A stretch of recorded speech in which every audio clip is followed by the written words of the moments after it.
All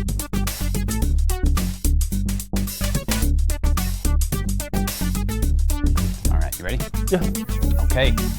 Hey, thanks everybody for joining us here on CodeChat. I'm Jeremy Foster, aka Code Foster, and you can find me online at codefoster.com.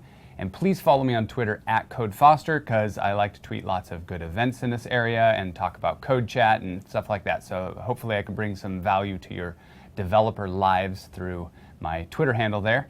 And with me today is Steve Seow. How are you doing today, Steve? I'm doing well, Jeremy. Thank you. All right. Can we start off by giving the audience a little way of contacting you? What's your stats?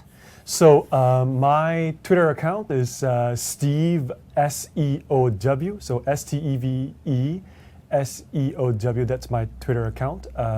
And by way of introduction, I am a startup evangelist for Microsoft.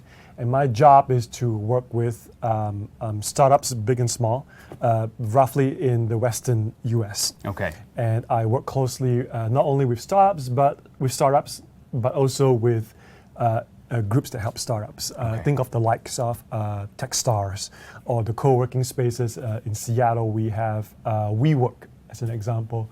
So I spend a lot of time interfacing with both parties. Excellent. Yeah. So the audience for CodeChat is pretty much developers, and a lot of you are startups. So that's what we're going to be talking about today, is what Microsoft offers startups.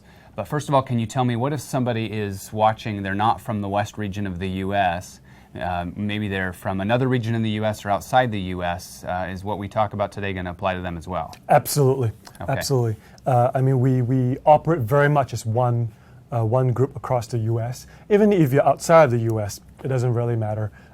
Now you have a contact. Hit me up and I'll point you in the right direction. Okay. Okay, so here's the million-dollar question for today's episode of CodeChat. What is it that Microsoft does for startups? But before we get to the million-dollar question, the $500,000 question that we're going to ask first. Let's do that first. What is a startup? I've talked with folks at events and stuff that assume I'm not really a startup, I'm just kind of an indie developer, or maybe they're working at an enterprise and on the side they're working with a pal on a game. What exactly is a startup? Yeah, so the right answer, no, the answer is depends on who you ask, right? If you are sitting across the table from an investor, the definition of a startup is different. And if you are working on a hobby, you can legitimately call it a startup. Right? So let's focus on the tech startup piece. Now, internally, we do have programs that Microsoft has that are given to startups, and internally we have to define what is a startup for us. Yeah, if you are let's say you are as big as Uber or Airbnb, you're technically a startup. So because you're new. Because you're new, right? So internally, the bar that we set is really low. Number one, you have to be obviously developing software of some sort, and I'll explain more of that in a second. The second big one is that you are making less than $1 million in revenue annually. Okay. And third, you have to be privately held. Which means if you are largely funded or owned by the federal government or some city group or whatever, and you're not privately held, there may be complications there. Now back to the first criteria of building software. So the example that I give a lot of startups is if you sell shoes in a brick and mortar place, and you want to score some free Microsoft software, you might not be a startup, right? But if you sell shoes and you have a significant online commerce platform, absolutely. Yeah, your shoes.com or something like that. Exactly. Yeah. Okay. Exactly. And these criteria are really entry criteria. They are not you got to be at this level to stay in the program criteria. Okay. So if you were to join BizSpark today, and tomorrow you hit $10 million in revenue, you can still stay in the program if you want to. Okay. Yep. Okay. So that is our internal criteria that we set for the definition of a startup, so that we can unleash some of the benefits that we can Okay, so that's kind of the limits on the high end of almost like what it takes to be a business that disqualifies themselves with success. A nice problem to have. Yeah, but what about on the low end? What if I'm just your average Joe developer and I'm working on a game? Do I need a business license? Do I need to have some sort of certification in order to be considered an official startup and be able to be in the program? The quick answer is no. Okay. Right, we have a lot of startups that have not gone as far as setting up a LLC or whatever, but they have a maybe like a website or a team, or maybe even if it's a single person is fine too, actually. But they have a working website or a service or something that's already not production, but it could be pre-production that they can show the world, like, hey, this is what I'm working on. Like a landing page at Yeah. least. So if you are a developer and you have your full-time job, and during the evenings you are cranking out code on a game or on a little nifty app that's going to run on a mobile device, and you think that there's some of the benefits in our program could help your business move forward, absolutely. Okay. Yeah. Okay, so let's say I'm a startup. I land somewhere in the middle. This is going to be perfect for me. What do I get? I joined BizSpark, and now what? Yep. Have we mentioned the term BizSpark yet? No, I don't. Yeah, that'd be a good. So some of you who have gone through some participating colleges may have heard of DreamSpark. Yeah. Right. And in the past we have had WebSpark, I believe. So we're talking about BizSpark, BIZSPARK, and you can go to bizspark.com for more information. Now, BizSpark is a program that we came up with.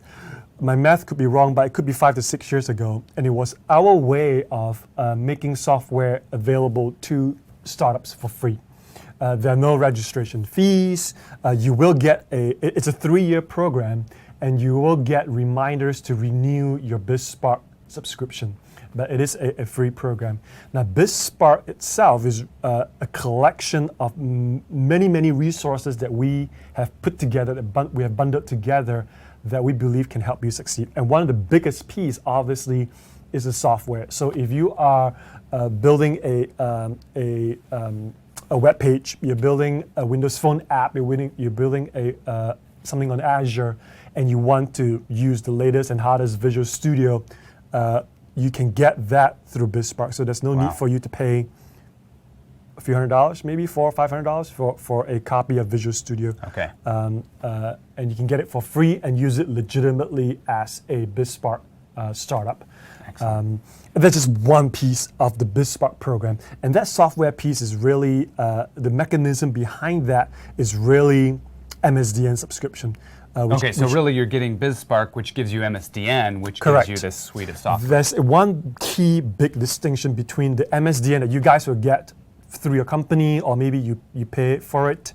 The distinction between that you get, maybe even as MVP actually, MVP or through your company or through individuals, the distinction between that and the MSDN that you get through BizSpark is that you can totally go on production on the BizSpark MSDN. That's critical. Yeah. Whereas if you read the fine print carefully for the MSDN that you get through regular means, it's for development. Yeah. No production. Okay. So I can fire up my Azure instances, fire up my web page, fire up my REST API, whatever it may be, and be totally in production and be legit. Okay, well, what if I'm a startup and this is for me, and I join BizSpark and I spin up a service and I put it into production, and then my 3 years expires? Am I going to be able to roll that forward? Am I going to be able to keep that service going?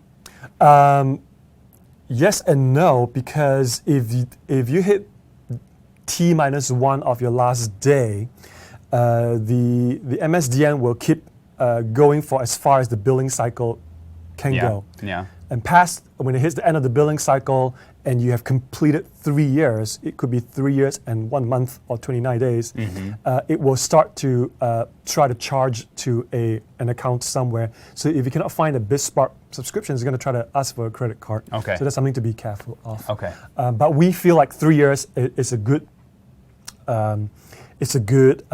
runway. Yeah, sure. For a lot. Hopefully in 3 years you're making enough money to pay for your cloud services. Yeah, think about 3 years and the technology that have changed over 3 years. So so if you are still working on a stack that's 3 years old, and trying to get it deployed, then you may have to pivot and think about where you're going. Okay, so the software is one big piece that comes with BizSpark. What else? So if you were to navigate into bizspark.com, you're going to find a slew of services too in there. For example, we have interactive map that will help you find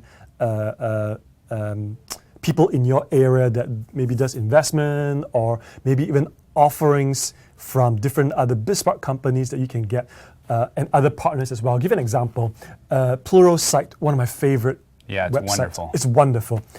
As a BizSpark company, you get 90 days free of Pluralsight. Okay. So we'll generate a code, and you can copy and paste the code into Pluralsight's website. You unlock all the resources, and if you like them, which I do, you pay the regular subscription after that. Okay. It's a way to introduce you to new technologies using Pluralsight. Boy, in 90 days, you could learn a lot of stuff on Pluralsight. You can learn a lot in one day on Pluralsight. I love them. Yeah. So that's one of the examples. I feel like we're kind of saving the best for last. Yeah, and there are many other things that we wouldn't have enough time to talk about, and including tokens for Windows Store, Azure, which we're going to dive into a little bit, and almost all the imaginable software that you can think of. Not all of them, most of them that have not reached end of life. Yeah, right? Some software that we are no longer officially supported may not be found in a catalog, but okay. Yeah. And so then you just sign into your MSDN site, go into the subscriber downloads, and you go and find. Yeah, and the last time I checked with a startup, one of the I believe it was Windows 8.1. You can get up to 10 keys under just one MSDN, under one BizSpark account. Before we move on to the big one, there's so many big topics. A little secret that, not secret, a little thing that a lot of startups don't know about is, now when let's say you and your buddy, three of you, you're working on a project together, hits down, and one of you signed the company into BizSpark. Okay. Now when that happens, an MSDN subscription and a BizSpark account is created, and MSDN subscription is provisioned, and you get all your goodies from BizSpark. Now, that MSDN license is given to that person with that Microsoft account. Okay. Now you have two other buddies. Each of them you can add them into your BizSpark account, and when that happens, each of them will get their own MSDN license. Wow. So, okay. And why is that important, and why do you want to do that? It's because imagine if you have a pretty significant cloud infrastructure, okay. and you do the math and you realize it's going to cost you $300 to $400. You need to stand up 2 VMs there and a CDN here and all the good stuff. When you get one MSDN, in the first month you get $200 of Azure to burn, and subsequent months 150. 150 a month. So 150, if you do the math, is roughly equivalent to 2 small instances, okay. or one if you're medium. doing VMs. Okay. If you're doing VMs, right? That's an estimate, like a little thumb in the air estimate. You can use it for any of the Azure services, but you're saying, VMs. That's right. Now, if you are standing up more than that, if you add your buddies into the BizSpark account, all of a sudden you have 3 times 150. So you have really $450 of Azure that you can stand up legitimately again for production. Wow. Yeah. And the good thing is that you can scale a little bit that way. The bad thing is that you would have to divide and conquer, because each account, you would have to put a VM over here and some services into this guy's account. And there are things that you can do to sort of make it a little smoother. For example, you can add each other's co-admins. Yeah. So if once I get permission to publish to the subscription that you stood up, I can just deploy it to your account, and vice versa. And what if I've got 100 buddies? You got 100 buddies. Congratulations. You have a lot of good friends. Yeah. Now, interesting. We talked about scale. Now, suppose you find yourself growing well beyond $200, $300, $400, right? And then it's time to think about a longer runway. Okay. 150 runs out just like that. Yeah. And you run into the inconvenience of having to divide and conquer, of having to segregate services. Yeah. In Azure, there's something called a spending limit, and the spending limit by default is $0, which means that Azure will bill you up to as much as you get for free. So it'll be burning your credit. And once you hit zero, if the spending limit is zero, your subscription will temporarily freeze. And so as not to charge your card. Exactly. That was one of the pain points we heard. Convenient, yeah. That's convenient. The inconvenience is that your deployments will temporarily be suspended. Everything's off, yeah. Yep. And for the rest of the billing cycle. So if you got 10 days left in the billing cycle, it will just freeze for that time. Now at that point, you have two options. You can really have one option. You have two options: is to wait out the billing cycle if you want to, or if you can live 10 days without any of your services running, and handle like 10 days of customer support, angry calls. That'll be right up because we're being cheap. That'll be bad, right? Or you can put in a credit card so that they can activate and reactivate your subscription. Well, and you'll have a card in there. You just will have to go remove your spending I limit, believe, right? I may be wrong, but I believe these days you can stand up your Azure subscription without a credit card. Oh. Yeah. Okay. Yeah, which is a new thing that I discovered. Okay. So those are the two options. Now, obviously, if you find yourself consistently burning well beyond what you get for free from BizSpark, we have a program that we used to call BizSpark Plus. Okay. We are not using that name as much as we do these days because of a confusion between, I think it's a confusion between BizSpark and BizSpark Plus. Okay. So BizSpark is what we've been talking about so far. Yeah. Right. Software, 3 years, renew every year, no fees attached, no strings attached. You don't even have to develop a Windows Phone app or Windows 8 app. Yeah. Use what makes sense to your business. Right. Now, BizSpark Plus, which we used to call, is really $60,000 of Azure. Wow. It's a huge runway. Compare $150 to $5,000 a month. Now, how it works is this: we give you $5,000 worth of Azure credits to burn. What you don't burn beyond $5,000 doesn't carry over, right? We are not a cell phone.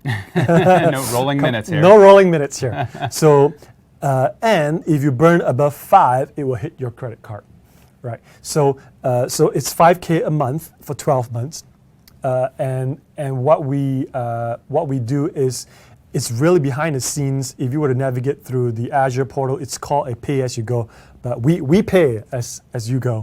Right? That's convenient for us. That's right. And of course, the big question out there is, how do I get this thing, right?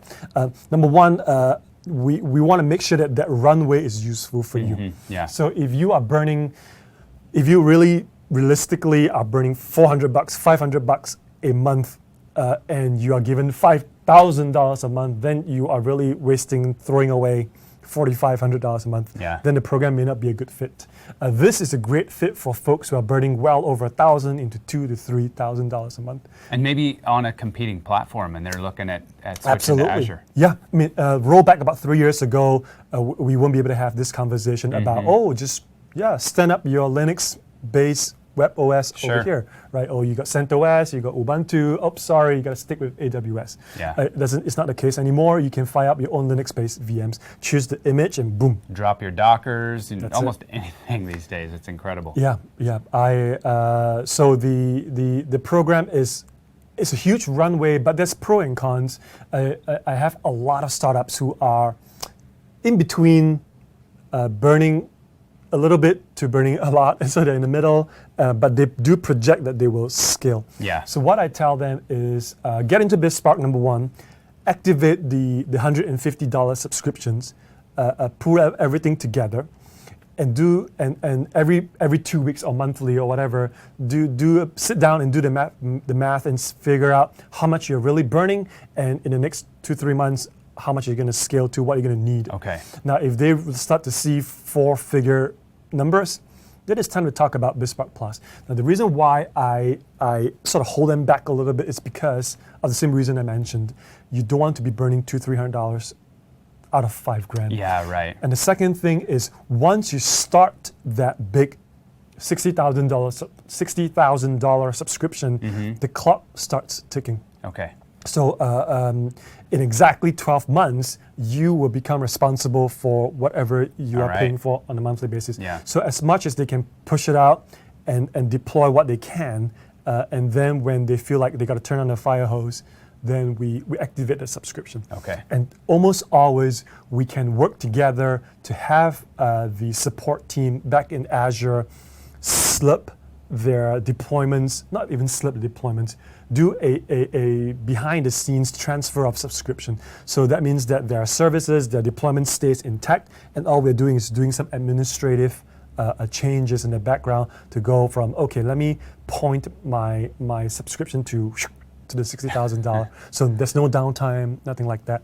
We have, the last company I worked with had 3 small $150 subscription, and what we did was we realized that they are scaling and they're going up to $2,000 to $3,000. We got them BizSpark Plus, the $60,000 program, and we worked with support to tell them, could you slip all 3 and have all the deployments all grouped into one and pointed to the This one. Wow. the big one. Wonderful. Zero downtime. That's wonderful. So that was a very smooth transition, because the first thing that, the thing that startups don't want to hear is, oh, you got to shut everything down, Yeah. fire things Do some up, big migration effort. keep your fingers crossed, and hopefully there's no downtime. We don't want to do that. Okay. Yeah. So that's helpful. So we know what a startup is, what the initial offering is, and what this extended offering is. That's basically amounts to $60,000 a year. And all of this is done just because Microsoft really loves startups, loves this space, wants to enable startups to succeed, and wants to add all of the value add that is our platforms and services, Azure and all of our software, our tooling, our incredible tooling. We want to give that to startups. That's right. That's right. And there's more. Like I said, Jeremy, there's so much more in the program that we won't have time to go through all of them. Where can a person find that? Well, a good start will be bizspark.com and just navigate around there. And now another, a lot of you may have heard of Microsoft Ventures, and that alone, to put things in perspective, BizSpark is a program managed by Microsoft Ventures. Right? And in the services that Microsoft Ventures offer to help startups be successful is another show altogether. We have accelerators, we have high potential programs, we have programs that help us matchmake some of our enterprise customers to the BizSpark companies that we know really well. I'll give an example just to put things in perspective. We have a program called CAP program. I believe it stands for Customer Access Program, where we literally play the matchmaker. So obviously it's Microsoft. We have the big skyscraper companies, right? The Fortune 100 companies, Yeah, right. and we know them well. We have relationships that last for many years with them. And then on the other side, we have startups, and that we know really well. We've worked with them for a while now. We know what they do. We know where they want to go. So for those startups that we know really well, what we do is we put together an event where we bring in the execs of these companies and then bring the startups that we know and put them in a room. Oh, excellent. And then we'll have Boy, these. an invaluable experience for the startup. Yeah, imagine how difficult it is to get a hold of the CIO or the CTO of some big Fortune 100 company. Yeah. Probably very, very valuable for the large corporation too, to have access to startups with some incredible ideas. Yeah. So, give an example to make this even more concrete. We had a CAP event in California in Burbank, and the theme was around media and video. And I'm here in Redmond in Seattle, and I knew of 2 companies that is playing in that space, video and media. So I nominated them to be part of that CAP program. They flew to Burbank and they met with like the execs of, like, I think Disney was there, 20th Century Fox, and all that. And a lot of conversations came out from that, organic conversations. Obviously it's a 3-party thing. We want both of them to have organic conversations on how they can be successful on our platform, because chances are these BizSpark companies that we selected would have done something pretty amazing on our platform, maybe on Azure, maybe they're very skilled with client apps or whatever it may be. And these big companies are frequently looking for teams or partnerships that can be more nimble. Right? In the big companies, it's hard to spin up a team that can execute as well as a startup. And that's the fact that I've seen. Yeah. So typically they want to hear what you guys are up to, and find ways to collaborate. Wow. So suffice to say, it's definitely worth a startup's while to go to bizspark.com, do a little bit of research, and figure out what all these channels are for Microsoft acting as a resource, and Microsoft giving Yeah. giving software and services to them, and providing things like the CAP Yeah. program. And as much as I know, there should be at least one evangelist, a startup evangelist in where you live. So if you are anywhere in, say, Utah, Vegas, Oregon, here in Washington State, Denver, chances are you'll be working with me. Okay. And I have counterparts in the East Coast, in Chicago, in Texas, all over. Okay. So should they start with you and maybe start on Feel free to start with Twitter me. at Steve Seow? Twitter at SteveSeow. Follow me there, hit me up, and I can definitely. And if there's somewhere else in the U.S. or somewhere else in the world, maybe still start with you, since you're the one that's talking on the show right now. That's and then fine. you can point them in the right direction, right? Yep. We know each other really well, obviously, even if they're in Europe, or once in a while I'll get hit by an entrepreneur in Indonesia. Yeah. And it may take me a couple hours to find out who is my counterpart in covering Southeast Asia, Yeah. but it'll be possible. Yeah. Well, I always say this, but I have a tremendous amount of respect for startups and the amount of courage that it takes to forego the security of working for a large company, going out on your own and just trying to make things happen based on really good ideas. So lots and lots of respect for that. So kudos to you for being a startup, whether large or small. And I just really hope that some of these services will add some value to your lives and really help you to succeed. We want to see that. And actually, we want to tell stories about it. So contact me on Twitter at CodeFoster. I'd love to engage with you and make a story out of what you guys are doing with your ideas. So before we sign off, a big question that I can already hear from the camera out there is, what does Microsoft get out of it? Right? It's a tough question. Not very tough, really, but it's a question I get a lot from startups. I go to a lot of events, as you can imagine, and when I talk about the programs, when I talk about the $60,000 of Azure, when I talk about how we're giving away devices for certain programs, and sometimes even a little bit of funding here and there, people would invariably ask me, what's in it for Microsoft? Mm-hmm. And my answer to them, and I like to take off my Microsoft hat to answer questions like that, and my answer is this: the Microsoft today is different than the Microsoft 10, 20 years ago. Sure. Right. And today, I would say that we define winning as winning with X, winning with partners, winning with startups, you guys, winning with developers. Right. Key example, Xamarin. Mm-hmm. We are like blood brothers now, right? We work so closely with Xamarin. Because we want to win with them. Similarly, we want to win with startups. Yeah.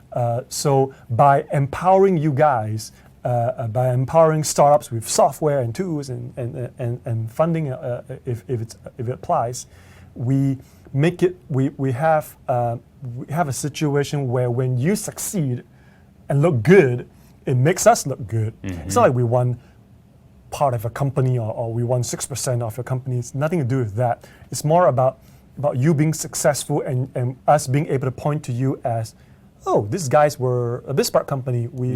And we know how tough it is to bootstrap your startup from ground up.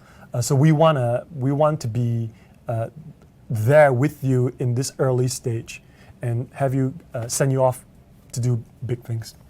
That's really good. Yeah. I think that's great information for folks. Yeah, and you and I, we talk about this. And, yeah, we do. And one day we'll be entrepreneurs. We may become entrepreneurs, right? Yeah. And what kind of advice would we give ourselves, Yeah. And we'll bump into you guys in the street and in conferences and all that. And Jeremy and I want to make sure that we put on the table the options that we can get for you guys, the benefits, the programs to help your startup be successful. Yeah. Right. And it'll be the same advice that we'll give ourselves when we're out there. Right.